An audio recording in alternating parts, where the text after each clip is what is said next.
അസ്സലാമു അലൈക്കും വറഹ്മത്തുള്ളാഹി വബറകാതുഹു. പ്രിയപ്പെട്ടവർക്ക് പുതിയൊരു എപ്പിസോഡിലേക്ക് സ്വാഗതം. കഴിഞ്ഞ ദിവസം സംസാരിക്കുമ്പോൾ നമ്മൾ പറഞ്ഞു വെച്ചിരുന്നു, നമ്മുടെയൊക്കെ ഹൃദയങ്ങളെ പിടിച്ചു കുലുക്കുന്ന ചില മരണങ്ങളുണ്ടാകും.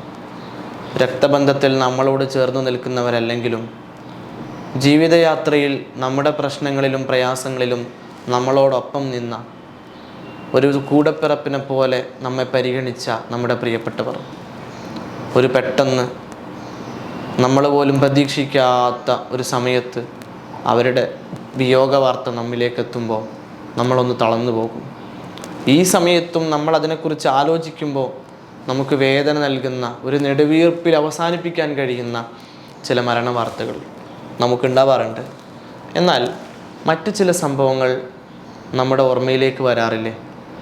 പലപ്പോഴും നമുക്ക് പരിചയമില്ലാത്ത, നമ്മളറിയാത്ത, ഒരുപക്ഷെ സോഷ്യൽ മീഡിയയിലൂടെയൊക്കെ നമ്മൾ കണ്ട് പരിചയമുള്ളവർ മാത്രമായ അങ്ങനെയുള്ള ചില മരണങ്ങൾ. പക്ഷേ ആ മരണവാർത്തയും അതിൻ്റെ പശ്ചാത്തലങ്ങളൊക്കെ അറിയുന്ന സമയത്ത് നമുക്ക് വല്ലാത്ത വേദന നൽകുന്ന, നമ്മുടെ മനസ്സിനെ വല്ലാതെ പിടിച്ചു കുലുക്കുന്ന ചില ബന്ധങ്ങൾ അല്ലെങ്കിൽ ചില വാർത്തകൾ. അത്തരത്തിലുള്ളൊരു വാർത്തയാണ് കഴിഞ്ഞ ദിവസം നമ്മുടെയൊക്കെ കാതുകളിലേക്ക് എത്തിയത്. നഈം ഫൈസി എന്ന ഹാഫിദ് നഈം ഫൈസി എന്ന ഖുർആൻ മനഃപ്പാഠമാക്കിയ ഇസ്ലാമിക ശരീഅത്തുകളെ ആഴത്തിൽ പഠിച്ച ഒരു പ്രിയപ്പെട്ട പണ്ഡിതനായ കൂട്ടുകാരൻ്റെ മരണവാർത്ത. പെട്ടെന്ന് ആ വാർത്ത കേട്ടപ്പോൾ എൻ്റെ ഭാര്യയാണ് എന്നോട് ചോദിക്കുന്നത്, നഈം ഫൈസിയെ അറിയോ? അവർ മരണപ്പെട്ടു. ഞാൻ പറഞ്ഞു അറിയില്ലല്ലോ. പെട്ടെന്ന് യൂട്യൂബ് എടുത്ത് നോക്കി. അദ്ദേഹത്തിൻ്റെ മദ്ഹ് ഗാനങ്ങൾ നമ്മൾ കേട്ടിട്ടുണ്ട്, പക്ഷേ പേര് ശ്രദ്ധിച്ചില്ല. ഇതാണോ നഈം ഫൈസി എന്നൊരാശങ്ക, ഒരു ഭയത്തോടു കൂടെ ഇദ്ദേഹമാണോ മരണപ്പെട്ടത്? കാണാനഴകുള്ള ഒരു പണ്ഡിതനായ ചെറുപ്പക്കാരൻ.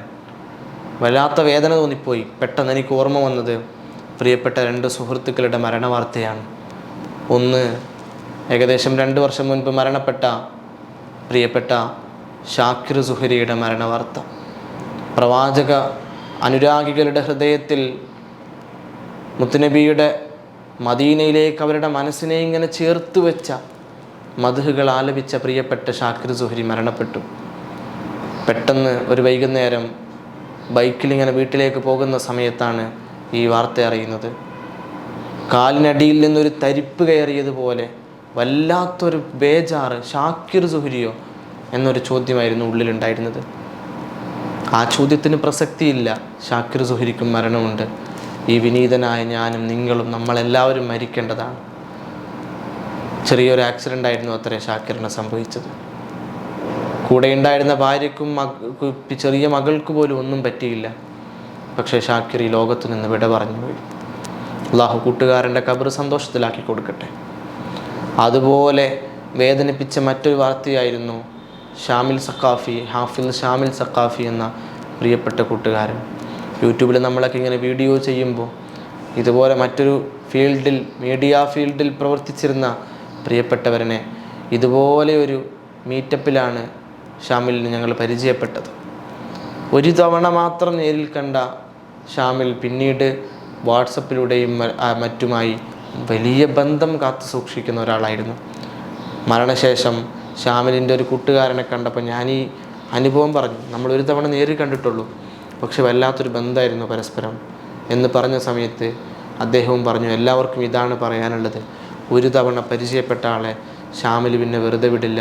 അവരുമായി വല്ലാത്തൊരു ആത്മബന്ധം ഉണ്ടാക്കിയെടുക്കുമെന്ന്. ആ ആത്മബന്ധങ്ങളൊക്കെ ഇങ്ങനെ നാളെ ഖബറിലൊരു വലിയ കൂട്ടായി ഒരുപാട് സുഹൃതങ്ങൾ എത്താൻ വേണ്ടി കാത്തുവച്ചതായിരുന്നു എന്ന് മനസ്സിലായത് കുറേ കാലങ്ങൾക്ക് ശേഷമാണ്.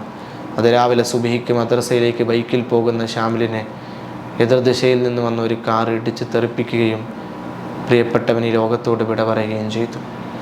ഇങ്ങനെയുള്ള മരണങ്ങൾ പലപ്പോഴും നമ്മുടെ ഹൃദയത്തെ പിടിച്ചു കുലുക്കാറുണ്ട്. നമ്മുടെ ഹൃദയത്തിൽ വല്ലാത്ത വേദന സമ്മാനിക്കാറുണ്ട്. ആ മരണവാർത്തകൾ കേൾക്കുന്ന സമയത്ത് നമുക്കുണ്ടാകുന്ന ഒരു സങ്കടവും നമുക്കുണ്ടാകുന്ന ഒരു ബേജാറും നമ്മൾ എത്തിപ്പെടുന്ന ഒരു വല്ലാത്ത അവസ്ഥയും അതെപ്പോഴും നമ്മുടെ ഹൃദയത്തിൽ ഉണ്ടാവേണ്ട ഒരു കാര്യമാണ്. മരണമെന്ന ആ ഒരു ഭയാനകത അത് നമ്മയും പിടികൂടും. നമ്മളെ പ്രതീക്ഷിക്കാത്ത, നമ്മൾ ആഗ്രഹിക്കാത്ത സമയത്ത്, വിധിയെത്തുന്ന സമയത്ത് നമ്മളും അതിനു മുമ്പിൽ കീഴടങ്ങി കൊടുക്കേണ്ടി വരും. അവസാന സമയത്ത് റബ്ബിനോട് തൗബ ചെയ്യാൻ നമുക്ക് അവസരം പോലും ഇല്ലാത്ത അത്രയും വലിയൊരു സമയം നമ്മൾ പ്രതീക്ഷിക്കാതെ ഒരുപക്ഷെ നമുക്കും സംഭവിച്ചേക്കാം. എൻ്റെ പ്രിയപ്പെട്ട, എൻ്റെ ശബ്ദം ശ്രവിച്ചുകൊണ്ടിരിക്കുന്ന നിങ്ങളോട്, അതിനേക്കാളൊക്കെ മുൻപ് എന്നോടടക്കം എനിക്ക് ഓർമ്മപ്പെടുത്താനുള്ളത്, മരിക്കാനുള്ള ശരീരമാണിത്, മരണത്തിന് കീഴടങ്ങാനുള്ള ശരീരമാണിത് എന്നൊരു ബോധ്യത്തിലാണ് നമ്മളെപ്പോഴും ജീവിക്കേണ്ടത്. ആ ഒരു ചിന്തയാണ് പ്രിയപ്പെട്ടവരെ നമ്മളെ മുന്നോട്ട് നയിക്കേണ്ടത്. ഉമർ ഇബ്നു ഖത്താബ് റളിയല്ലാഹു അൻഹുവിൻ്റെ ചരിത്രം നമുക്കറിയാം. ഉമർ റളിയല്ലാഹു അൻഹു ഒരാളെ പ്രത്യേക ശമ്പളം കൊടുത്ത് നിയമിച്ചിരുന്നു. നമുക്കൊക്കെ അറിയുന്ന സംഭവമാണ്. അദ്ദേഹത്തിൻ്റെ ഉത്തരവാദിത്തം, ചുമതല എന്തെന്നാൽ, മരണമുണ്ട് ഉമറെ, നിനക്കും മരണമുണ്ട്, നിങ്ങളും മരിക്കാനുള്ളതാണ് എന്നിടയ്ക്കിടെ ഉമർ റളിയല്ലാഹു അൻഹുവിനെ ഓർമ്മപ്പെടുത്തുക. ഉമർ റളിയല്ലാഹു അൻഹു പറയുന്നുണ്ട്, അങ്ങാടിയിൽ കച്ചവട സമയത്ത്, അതല്ലെങ്കിൽ കൂട്ടുകാരോടൊത്ത് തമാശ പറഞ്ഞിരിക്കുന്ന സമയത്ത് ഞാൻ ചിലപ്പോൾ പരിസരം മറന്ന് ഒന്ന് പൊട്ടിച്ചിരിച്ചേക്കാം. ആ സമയത്ത് ഉമറെ, നീ മരിക്കാനുള്ളതാണ് കേട്ടോ എന്ന് പറഞ്ഞ് എന്നെ അയാൾ ഓർമ്മപ്പെടുത്തും. ആ സമയത്ത് എൻ്റെ എല്ലാവിധ ദുന്യവിയായ ചിന്തകളും ഇല്ലാതാകും. എൻ്റെ മനസ്സ് റബ്ബിലേക്ക് അടുക്കാൻ തുടങ്ങും. അങ്ങനെ ഒരു ദിവസം എൻ്റെ താടി രോമങ്ങൾക്ക് നിരവാദിക്കാൻ തുടങ്ങി. മെല്ലെ മെല്ലെ അത് നിറച്ചു തുടങ്ങി. ആ സമയത്ത് ഞാൻ അദ്ദേഹത്തോട് ഉമർ റളിയല്ലാഹു അൻഹു പറയുകയാണ്, ഞാൻ അദ്ദേഹത്തോട് പറഞ്ഞു, നിങ്ങൾക്ക് ഇനി പോകാം. ഞാൻ മരിക്കാനുള്ളതാണ്, മരണം എൻ്റെ അടുത്തെത്തിയിട്ടുണ്ട് എന്നെന്നെ ഓർമ്മപ്പെടുത്താൻ എൻ്റെ ശരീരം തന്നെ അടയാളങ്ങൾ കാണിച്ചു തുടങ്ങിയിട്ടുണ്ട്. നമ്മിൽ പലരുടെയും നരച്ച മുടികളും രോമങ്ങളും പുറത്ത് കാണാതെ അതിനൊക്കെ ചായം പൂശി നടക്കുന്നവരാണ് നമ്മൾ പലരും. പക്ഷേ ഒരു നാൾ നമ്മളും മരണപ്പെടാനുള്ളതാണ് എന്ന ബോധ്യമാണ് നമ്മളെ മുന്നോട്ട് നയിക്കേണ്ടത്. മരണപ്പെട്ട് കഴിഞ്ഞാൽ നമുക്ക് പിന്നെ എന്താണ് നേടിയെടുക്കാനുള്ളത്? അവിടെ നമുക്ക് നമ്മളെ സഹായിക്കാൻ എന്താണുള്ളത്? ഈ മരണപ്പെട്ട പ്രിയപ്പെട്ട ഹാഫിൽ നഈം ഫൈസി, അദ്ദേഹത്തിൻ്റെ നഈം എന്ന പേരിൻ്റെ മുൻപും പിൻപും ചേർത്ത് വെക്കപ്പെട്ട ആ അപരനാമങ്ങൾ അത് അദ്ദേഹത്തെ സഹായിക്കും. ഹാഫിൽ, പരിശുദ്ധ ഖുർആനിനെ മനഃപ്പാഠമാക്കി ഹൃദ്യസ്ഥമാക്കി ഹൃദയത്തിൽ ഖുർആനിൻ്റെ പ്രകാശമുള്ള ഒരു പ്രിയപ്പെട്ട പണ്ഡിതൻ ഫൈസിയാണ് അദ്ദേഹം. വർഷങ്ങളോളം പരിശുദ്ധമായ മതത്തിൻ്റെ ആചാരങ്ങളെക്കുറിച്ച്, അനുഷ്ഠാനങ്ങളെക്കുറിച്ച്, ശരീഅത്തിൻ്റെ അടിത്തറകളെക്കുറിച്ച് ആഴത്തിൽ ഊതിപ്പടിച്ച പ്രിയപ്പെട്ട കൂട്ടുകാരനാണ്. ഇത് രണ്ടും അദ്ദേഹത്തെ രക്ഷപ്പെടുത്തിയേക്കാം. ചെറിയ പ്രായം തൊട്ട് പരിശുദ്ധ ഇസ്ലാമിൻ്റെ ഷിആറുകളുമായി ബന്ധപ്പെട്ട്, മുത്തറസൂൽ തങ്ങളുടെ ആ തിരുസുന്നത്തുകളുമായി ബന്ധപ്പെട്ട് ജീവിച്ച ഒരു പ്രിയപ്പെട്ട കൂട്ടുകാരൻ. ചെറിയ പ്രായത്തിൽ ഖുർആൻ മനഃപ്പാഠമാക്കാൻ പോയിട്ടുണ്ടാവാം. അത് കഴിഞ്ഞ് കിതാബ് ഓതി പഠിക്കാൻ പണ്ഡിതന്മാരുടെ അടുത്തെത്തിയിട്ടുണ്ടാകാം. അങ്ങനെ ഈ അടുത്ത ദിവസം നടക്കുന്ന പട്ടിക്കാട് ജാമിഅ നൂരിയയുടെ സമ്മേളനത്തിൽ ഫൈസി ബിരുദം സ്വീകരിക്കേണ്ട പ്രിയപ്പെട്ടവൻ അടുത്ത ദിവസങ്ങളിൽ തന്നെ വിവാഹം നടക്കാനിരിക്കുന്ന, ജീവിതത്തിൻ്റെ ഒരു സുന്ദരമായ നിമിഷം, ഒരു അസുലഭ നിമിഷത്തിലേക്ക് കാലെടുത്ത് വെക്കാനിരിക്കുന്ന പ്രതീക്ഷയോടെ, പുതിയ ജീവിതത്തിൻ്റെ സന്തോഷങ്ങളോടെ കാത്തിരുന്ന ആ പ്രിയപ്പെട്ട കൂട്ടുകാരനാണ് മരണപ്പെട്ടു പോയത്. എൻ്റെ ശബ്ദം ശ്രവിക്കുന്ന മാതാപിതാക്കൾ ഒരു നിമിഷം ചിന്തിക്കേണ്ടത്, ആ പ്രിയപ്പെട്ട നഈം ഫൈസിയുടെ ഉമ്മയും ഉപ്പയും കുടുംബാംഗങ്ങളൊക്കെ വേദനയോടെ കരയുന്നുണ്ടാകാം. ഒരു നീറ്റലോടെ, ഒന്ന് തേങ്ങാനുള്ള തേങ്ങലുകൾ പോലും ഇല്ലാതായി നിശബ്ദമായ, എല്ലാം അവസാനിച്ചവനെ പോലെ ആ ഉപ്പ ഇങ്ങനെ നിശബ്ദമായിരിക്കുന്നുണ്ടാകാം. ആ ഉമ്മ തട്ടത്തിൻ്റെ തുമ്പിൽ കണ്ണീർ തുടച്ച് ആ വീട്ടിൻ്റെ മൂലയിൽ ഒതുങ്ങിയിരിക്കുന്നുണ്ടാകാം. എൻ്റെ എല്ലാം നഷ്ടമായി എന്ന നഷ്ടബോധത്തിലിരിക്കുന്നുണ്ടാകാം. ആ പ്രിയപ്പെട്ടവരും എല്ലാം മനസ്സിലാക്കും, ഞങ്ങൾക്ക് നഷ്ടപ്പെട്ടിട്ടില്ല, സന്തോഷിക്കാനുള്ള വക ബാക്കി വെച്ചാണ് നഈം ഫൈസി യാത്രയായതെന്ന്. നാളെ മഹ്ശറയിലെത്തുന്ന സമയത്ത്, എല്ലാവരും ബേജാറ് നിൽക്കുന്ന സമയത്ത്, പ്രവാചകന്മാർ പോലും കൈയൊഴിയുന്ന സമയത്ത്, മുത്തനബി തങ്ങളുടെ മാത്രം അഭയമുള്ള സമയത്ത്, നമ്മൾ എങ്ങനെ രക്ഷപ്പെടുമെന്ന് പ്രതീക്ഷിക്കുന്ന, എന്നാഗ്രഹിക്കുന്ന, കൊതിക്കുന്ന സമയത്ത്, ആ മഹ്ശറ വൻസഭയിൽ ഖുർആൻ മനഃപ്പാഠമാക്കി ഹൃദയവുമായി നരകത്തിലേക്ക് പോവാതെ സ്വർഗത്തിൻ്റെ വഴിയിൽ നടന്നു പോകുന്ന നഈം ഫൈസി ഒരുപക്ഷെ ആ സമയത്ത് അള്ളാഹുവിൻ്റെ അടുത്ത് പോയി പറഞ്ഞേക്കാം, അള്ളാഹ് എൻ്റെ ഉമ്മയും ഉപ്പയുമാണ് എനിക്ക് ഇങ്ങനെ ഒരു ജീവിതം ഉണ്ടാക്കിയെടുക്കാൻ കാരണക്കാർ, അവരെ എൻ്റെ കൂടെ സ്വർഗത്തിലേക്ക് അയക്കൂ, ഞാൻ അവരുടെ കൈപിടിച്ചിട്ട് സിറാത്ത് പാലത്തിലൂടെ സ്വർഗത്തിലേക്ക് പോവട്ടെ എന്ന് പറയാനുള്ള ഒരു വക ഉണ്ടാക്കി വെച്ചിട്ടാണ് ആ പ്രിയപ്പെട്ട ഉമ്മയും ഉപ്പയും നഈം ഫൈസയെ യാത്രയാക്കിയത്.